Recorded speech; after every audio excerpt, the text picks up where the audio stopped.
Now it's time for us to get into our communities. We actually have a report from the Northern Region by our Northern Regional Bureau Chief, Shawana Yusuf. She actually reported on an issue of infrastructure deficit, which has forced distant students into day status. Now, let us check out this video. And when we come back, we will be talking to those involved in this whole situation and see the way forward. From Pandai, after a journey of over 3 hours to the Northern Regional capital, a 14-year-old student who pleaded anonymity has been offered admission to Tamale Islamic Senior High School as a day student. He says this will make it difficult for him to pursue his education effectively. He told ChannelOne TV that his brother has been asked to lodge a complaint at the Regional Education Directorate in hopes of securing a boarding status. Meanwhile, school authorities attribute the problem to the lack of adequate infrastructure to accommodate students, a challenge they say continues to affect teaching and learning. Because we have infrastructure deficit at the dormitory level, especially with respect to the girls. In this school, we have only one dormitory block for girls, and they are the majority in the school. And so we don't want this problem to compound. And as a result of that, we are strictly going with those who are officially placed here as boarding students. For those who are placed here as day students coming from far away, we have for now put a blind eye on them until all those who have been placed here as boarding, probably after they have arrived, if we have some spaces left, then we can attend to them. Otherwise, they may have to get accommodation outside the school and then stay there whilst attending school. The situation is no different at the Northern School of Business, Nobisco, where several students placed under day status were left stranded as the school lacks sufficient boarding facilities to house them.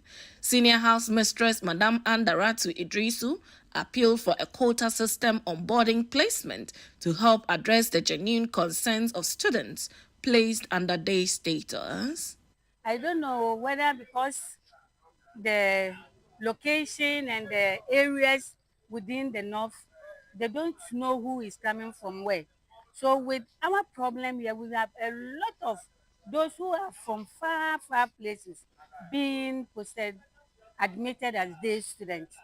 All that we normally do is to ask them to go to the regional office to see what they can do. Some are coming from Boko, some are coming from Bunkrugu, Salaga, and they have made them day students. So it's difficult. And they have just reported, they have come. They have just packed their things and they have come.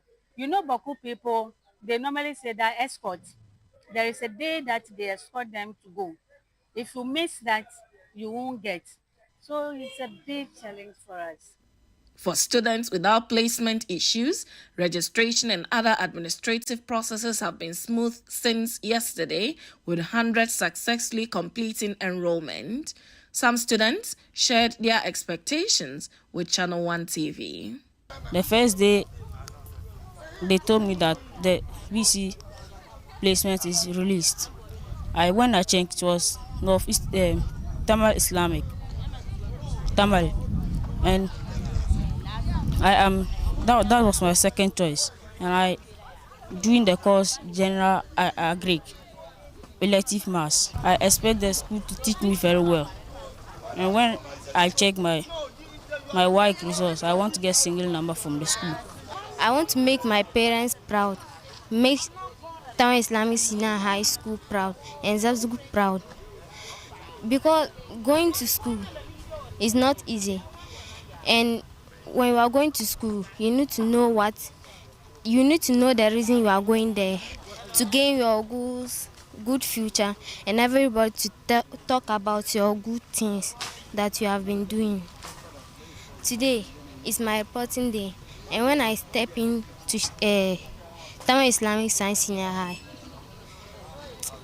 I'm excited.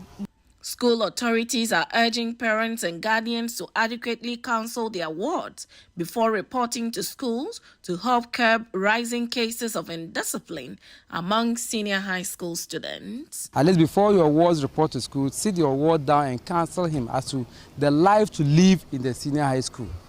Right, because most of them, yes, normally with some of the disciplinary actions, interview them and it is, oh, we started it when we were in JHS or even at home. For example, drug abuse.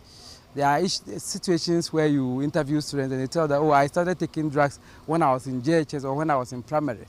And so it's a collective effort between parents and students, between parents, students, and then the teaching staff in order to nip these indisciplinary actions which are on the increase. First year senior high school students have started reporting to schools, and what most of the schools have visited so far, the issue of accommodation has been repeatedly highlighted. Here at the Northern School of Business, we understand that there is little accommodation to be able to accommodate the hundreds of students that have been given boarding status. They are calling on authorities to ensure that they make some facilities available to enable them accommodate these students to enhance teaching and learning.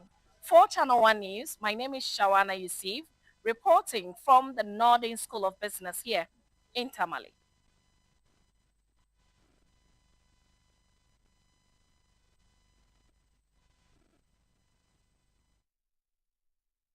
So clearly distressing scenes in the northern region. Students there finding it extremely difficult, to get their admissions done. And this is something we're talking about shortly in, connection with the situation as it pertains in Accra.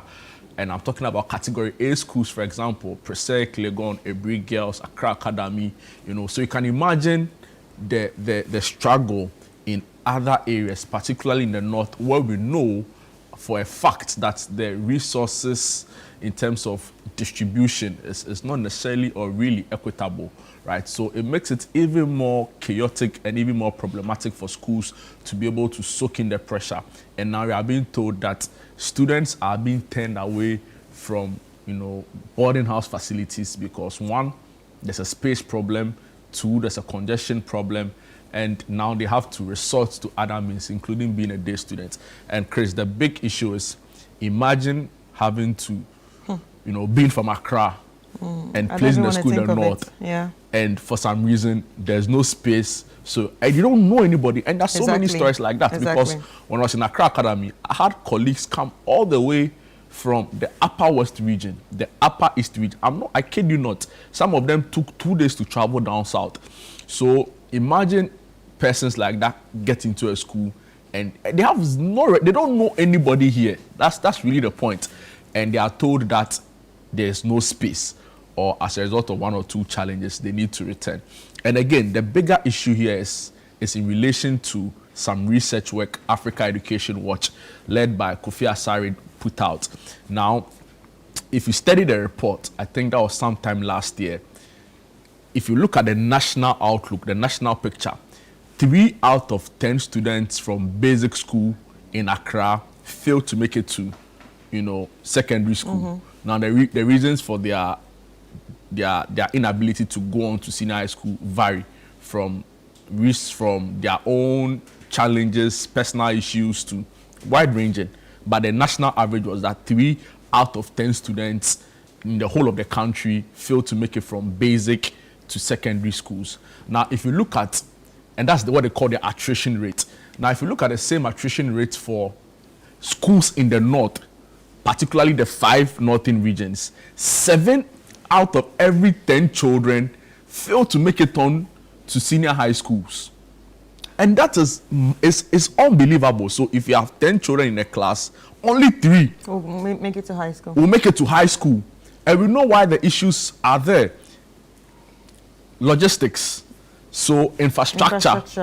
Some of them sit on the floor.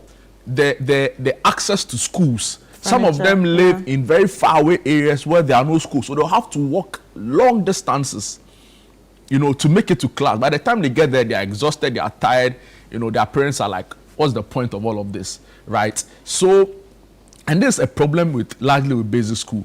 But why is there a problem? It's a problem at the basic level because in the past 8 years where we've implemented a free SHS, concerns have arisen, due to fears or concerns, let me say, around government allocating all of the resources to free senior high school. So a chunk of the budget for education is allocated to free senior high schools, much to the neglect of basic Needs. and preschool and even tertiary, right? Because a lot of the big tertiary, they're like, oh, they are self-sustaining, their IGFs are there, so government really doesn't really, support in terms of funding. So all of the budget really goes to free SHS, much to the neglect of basic school. Now the point is, if you are neglecting basic, what quality of students are you expecting to come out of the basic to free senior high school? And with all of the budget we are giving to free senior high school, we are still hearing of these challenges. So again, I think we need a proper national dialogue on how do we make this better. I don't think anybody in their clear sense will say, see, cancel free SHS in its entirety. No. But I think that the dominant call from key players and key resource persons who understand the industry, have worked and lived their whole life in academia, will tell you that, see, there's got to be some kind of means testing approach. Let's figure out those who really need it, rather than the blanket. Chris, when I was in Accra Academy as a day student first year, my school fees was like 60 cedis back then. And I'm sure with some of the things I was doing on the side, even at that time, I could have probably even paid my fees myself. Right. And that's just me. So why should somebody like me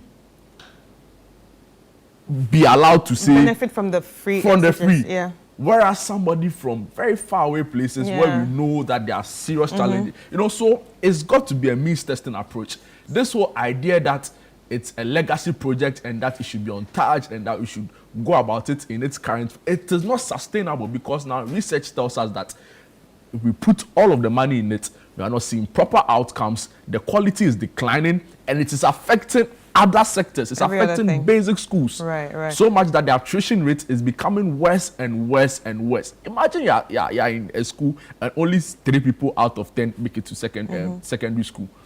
And the 3 out of 10 that make it to secondary school, per the loss of attrition, will probably go down in terms of those who make it from tertiary to senior high school. So we need a proper review of it. I think the problem, I'm sure they know. They somehow know that, there's a way to work it out that will make it, beneficial to those who need it, because their needs and their wants. There's a way to do that, but obviously it's about doing that work, the work of, okay, how am I going to research if this family has it? It's the hard work, it's the hard work that they are avoiding. Yeah, but I think they know. They know. Even they know now. Maybe in the beginning they didn't actually foresee the outcome, because obviously there was no forecasting. Because if you forecasted, you would have known that this is how it's going to be in the future, which is what they are suffering now, which is what the schools are suffering now, which is what parents and students are suffering now. So now it's about the hard work of identifying of how many millions of parents are we now going to interview to ask, okay, do you have it? What's your bank status? What's your background? What's your background? It's about doing that homework. There are actually private schools that actually do that homework of, giving certain students scholarship. Yes, there are scholarships for very bright students. There are also scholarships for parents, for students who cannot afford. But in their mind, they know that this child wants to go to school. This child can be great. It's just about the means. We do not have the means. So they have, some private unis actually do that. So I think it's just that homework that they are lacking. But then again, we have... I have nothing useful to add. Yeah. It is just too spot on. And I struggle to find how difficult it is for a government with all of the available resources to say that we can't do a simple means testing. Guys, come on. Anyway, we have Shawana Yusuf, who's on the line. She's our Northern Regional Bureau Chief, and she's the one that brought this story. Hi, Shawana. Hi, Chris. Good morning. Good morning. Can you give us a sense of the situation? What exactly is happening? And with the distance students being forced to become day students, how are they handling it? Thank you so much, Chris and Jude. So the issue of students reporting to school, it comes with a lot of excitement for some of these younger ones. But for those coming from far places and unfortunately have been given a day status, it is a headache. It is more than just being excited. They are highly overwhelmed about the situation, and they are looking forward to having a response or a solution to their issues, because having someone come all the way from Saboba and even Boko in the Upper East region and having admission in the Northern region and yet has been given a day status cannot be a thing of excitement for these kind of students as well as their parents and guardians. So for them, they've taken the first step of having to go to the education directorate, that's the regional education directorate, to go and lodge their complaints of having been assigned a day status on their admissions. And I don't know. As to what happens next is going to be the decision of the Education Ministry and the directorate in the region. Right. Shauna, can you explain to me how this works? For me, I didn't school here, so maybe I might not know how it works. So can you explain, when your admission letter is given to you, is it written that you're a day student right on the letter, or you have to, or they actually had to travel there with their chop box, their everything, with their bags and everything, only to realize that they are day students? How does it work? So this is it. When you get your admission letter, the status is on the letter, Right. whether you're a day student or a boarder. But you see, in time past, the schools had the opportunity to give these students the status of either being a day student or a boarder after assessing where you are coming from. But with the introduction of a computerized system where placements are done automatically, I'm sure the system is not able to really tell where you are coming from and the school in which they are assigning you and the distance in between your school and where you reside. So, I mean, most of these students fall victims, ending up having their letters indicating day students when the place of school that they got on their admission letter is nowhere close to their places of residence. And most of them don't even know anyone. They don't have any relative living in these areas that their school is located. Hence, they are forced to see what they can do to get a boarding status. Right. But when I spoke to some of these school authorities, what they tell us is that they think that the GES or Education Ministry should give them a quota of this boarding status. So that, I mean, if we have about 1,300 of space to accommodate students in, say, Northern School of Business, and the system is placing all 1,300 students from the system, and the authorities don't have that power to give anyone a boarding status. What it means is that somebody may come from within the region and very close to the school, but with a boarding status. While somebody who is coming from very far distance will be given a day status, and this is a big challenge. So for them, they think if they have the space to accommodate, say, 1,300, they can at least give them some percentage out of this number so that the teachers themselves can use their personal discretion during this reporting period to be able to assign those who are coming from very far places. So, Chris, if I give you a name from northern part of Ghana, you are not able to tell me from where you sit. Exactly. That name sounds like Upper East, it sounds like a Boku name whatsoever. But some of these teachers who are working in this jurisdiction, immediately they cite the name, they're able to tell that, no, this person is not from here. Yeah. And so when we give them a day status, it will not be a good thing for them. So, I mean, this is what they are appealing for, and we are hoping and praying that the Education Ministry, GES in general, will be able to have a second look at this and see how they can put an end to this. And most of them, the challenge has to do with infrastructure. Even with the numbers they are absorbing, they are suffering. I can mention that of Tamale Islamic Science Senior High School. I can mention that of the Northern School of Business and a couple of other schools in Northern Ghana. They have issues when it comes to infrastructure.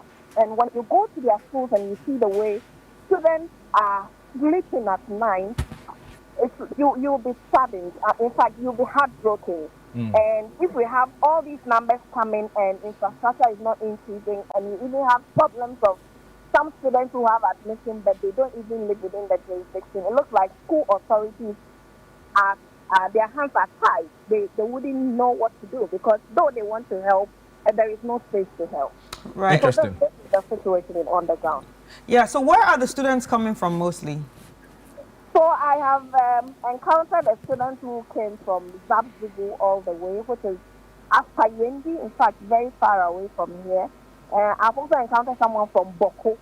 And Boko, you need to get to Upper Isasburg, which is about 2.5 hours away from Tamale, and then journey for additional 30 to 45 minutes to get to Boko. And this person has a day status, and it is not a good thing to talk about. I understand Tamasco and Ganasco and other schools in the region are also facing the same challenge. So we have students from diverse areas suffering this particular issue of day status, but they are coming from very far areas. And we are hoping and calling that the Ministry of Education, with the Minister of Education coming from this part of the country, will take in attention to what is happening, and if possible, look at their infrastructure situation and put some smiles on the faces of both students and teachers to enhance teaching and learning. Shawana, interesting report, and I'm sure you are not really surprised by this, because over here in Accra, the issues are much similar, right? Yeah. So, yeah, but I want you to help us with this, right? So, according to Ghana, the Africa Education Watch, we are being told that out of every 10 students that write the BEC in basic schools in the northern region, only 3 go on to senior high school successfully. Does this data come to you as a surprise, considering the state of basic education, basic public education in the northern region? Thank you, Jude. So for me, I wouldn't be surprised to hear this data in this analysis making round. With stories that I have done in the field of education for some years now, I mean, we don't even have the infrastructure needed for teaching and learning. Don't be surprised if I should tell you that most of the students, when it comes to ICT education, what they know is just the theory. They've never seen a laptop or even a computer for them to practicalize what they learn in class. Most of these teachers posted to these areas for the deprived status of the communities they are posted to. Some of them bounce back. They say they don't want to go. And hence, they lack teachers to give them the needed time and hour of contact for them to pass through to be able to go to the next stage of their education. So for me, it is no surprise. And I think it's high time government tends to look at these things. I mean, stakeholders in these areas are calling for a lot of things. Recently, I made a report with School for Life and some NGOs working in the education space where they are calling on government to ensure that they have a form of incentive for teachers who are posted to very deplorable areas to work. Because, I mean, if I have to pay so many cities out of my salary at the end of the month to be able to access the facilities I have been posted to, and there is somebody who is paying way lesser than, say, if I'm paying 100 cedis to get to the school I have been posted to, and somebody is paying just 5 cedis to get to where he or she is being posted to. I mean, and GES is not doing anything to motivate me to want to do what I am doing. Definitely, a lot of people will look back and think twice and want to take the initiative to rather get postings to more closer and developed areas. Because these deprived areas, even access to potable water, access to electricity, access to some basic amenities are not available in these areas. And you put someone from, say, Kumasi or even Accra to go to these areas to go and teach, and you don't give them any form of incentive. What form of motivation are you giving them to stay there? So what some of these stakeholders are saying is that if you are bringing people from these areas to go to far places to go and teach, in order to motivate them to want to be there, give them something to incentivize them. Or better still, you can also ensure that the teachers you send there are teachers from within the region who are used to the area, so that we don't have these kind of challenges. And they are saying that they should decentralize the deployment of teachers. Some of them, they don't go at all. You send them there, they don't get to go. They go to a private school where they think they are better teachers and they stay there. So the teachers, the students who do not get access to these education are out of these same schools or from these same schools that do not have the basic amenities or infrastructure that they need to be able to pass through their exams to go to the next stage of their education. So if government is depriving them of that, I think it is no fault of these kids if they don't have access to the teachers needed, access to the ICT lab, they don't have access to textbooks, they don't have access to a lot of things that they need to go to the next step. So I am not too surprised if EduWatch is giving out this report on the percentage of students who move to the next level of their education. Interesting. Especially from Northern Ghana. I'm not. Interesting. In one breath, you sounded like a policy analyst, right? Because you've covered the region so extensively and you know what the real issues are.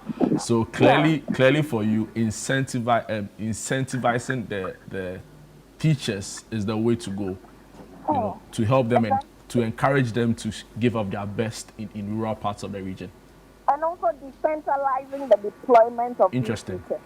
Exactly. Very, very briefly and finally, the situation at the Islamic Senior High School, do you get a sense that it's the same in other parts of the region and by extension the northern region, the 5 northern regions, or will you say it's an isolated case in areas? Jude, let me not cut you short. This is not an isolated case. So let me take you back to 2019, even as at when I wasn't working with ChannelOne TV. I had my younger sister gaining admission to a school, which is a day school, completely day school. She's from so we reside in Tamale, my whole family in Tamale. And my sister, who was just about 15 or 14 years, had to travel all the way to Sang on your way to Yendi to attend school.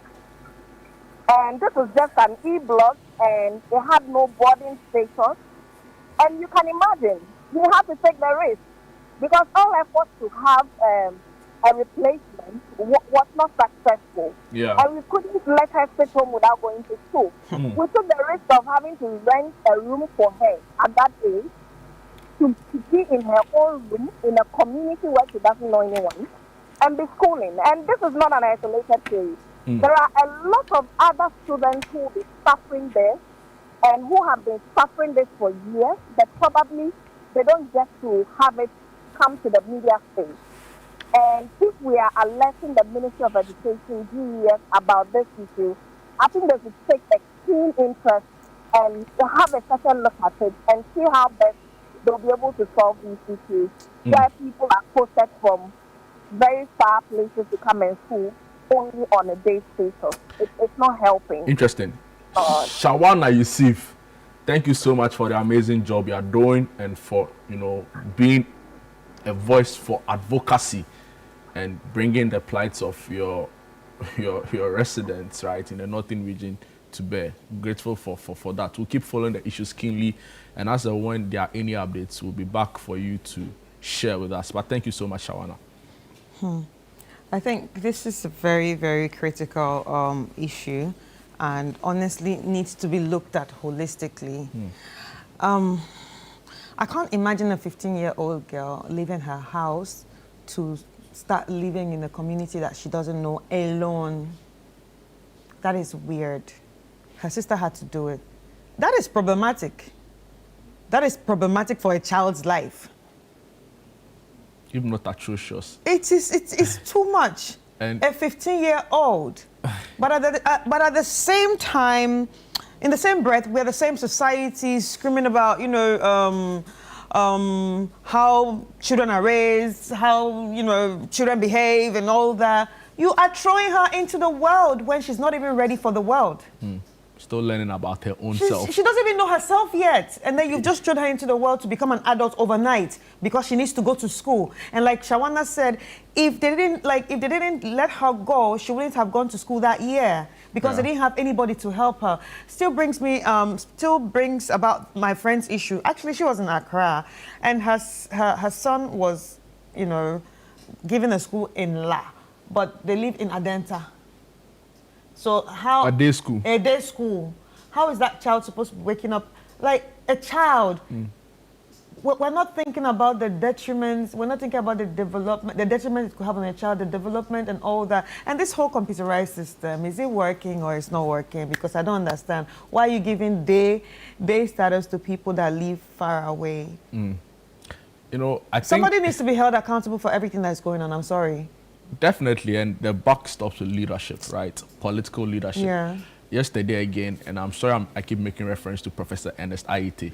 He's a board chair of Achimota School. He's been vice chancellor for University of Ghana for 10 years. He's been head of ISE, which is an economic organization that look into all of these things. He's definitely coming on the back of this with some level of experience in education, right? And he makes the point that government is not the only stakeholder.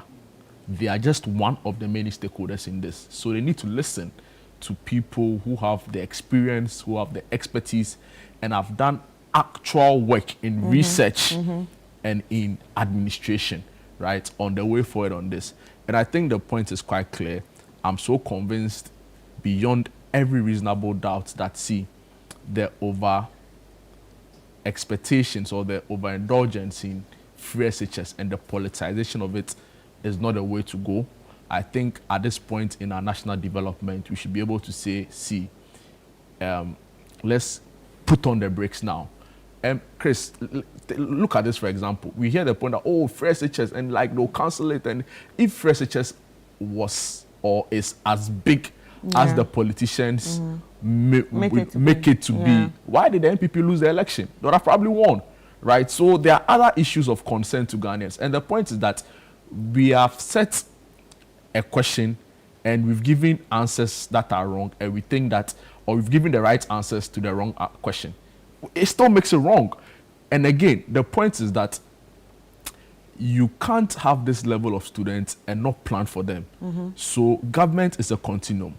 What was the forecast to say that in the year 2025, we are expecting this number of students, so we are going to plan for them in terms of constructing the dormitories and all of that. But again, I'm so convinced that the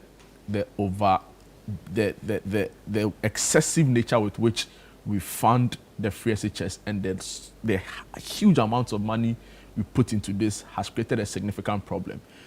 So much that we've neglected other forms of education or other modules, the basic, the preschool, and even tertiary.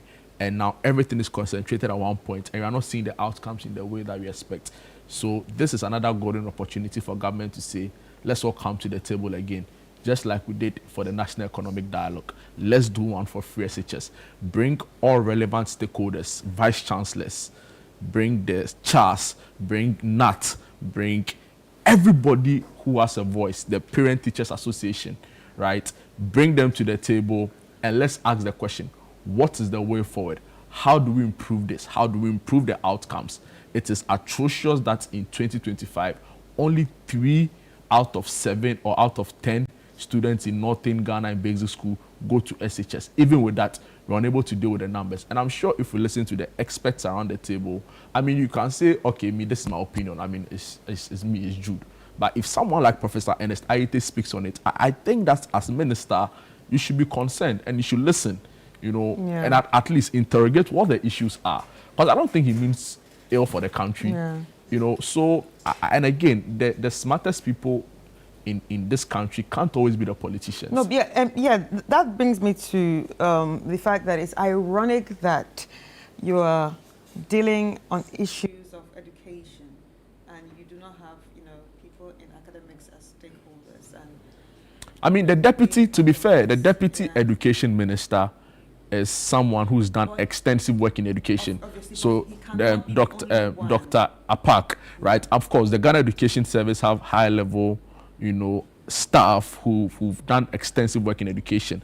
But there's a way to which the politics of the day can infiltrate the system and make people who ordinarily would have had different opinions to now think along a certain line, which is usually the party line. So the point is that bring outsiders who have neutral views, who have expertise and experience to now contribute towards decision making, right? And I'm sure that when this is done, it improves the outcomes, it improves the quality, and it makes us all better for it. But the current system as it pertains, I struggle to see how we'll make progress as a people. Parents are not happy with the quality they are given, even though it's free and everybody wants to jump on. And again, I ask the big question, what's the point in having free education when the quality is still bad? How are we making them ready for the world, for the job market. These are real issues that we need to find answers to. And I'm not particularly satisfied with the approach we've done. The NDC government had a clean slate. You know, they had what it took to say that, guys, see, we are going to make reforms. We are going to make reviews, not necessarily to scrap it, but to improve it. Yeah. You know, but we've not seen that because they're also afraid of the politics. But I want to urge them and dare the government to say that they shouldn't be afraid to take the big decisions, the hardcore decisions. Because again, I want to remind them that if they feel that free SHS was as big a political cost as they want us to believe, or as the previous government wanted us to believe, they wouldn't have lost the election. So it is a golden opportunity, and Ghanaians are becoming increasingly smarter by day. If you improve this and the outcomes tell, of course we'll give you credit. So Mr. Haruna Idrisu, you know, Charlie, you'll be a major guy. Please deal with the thing. And I trust in your leadership and your capability to improve outcomes, particularly with the quality we've seen at the free or at the senior high school level. All right. And I hope to hear it. No, he has said it. Yeah. No, he watches ChannelOne TV. So he has to. Anyway, that's good. Yes. And I think this is a great conversation we just had. I just pray that those in charge should, you know, get to work and make this happen, because obviously these children are the future and we cannot be playing with the future of the country just like that. We'll take a quick break and we'll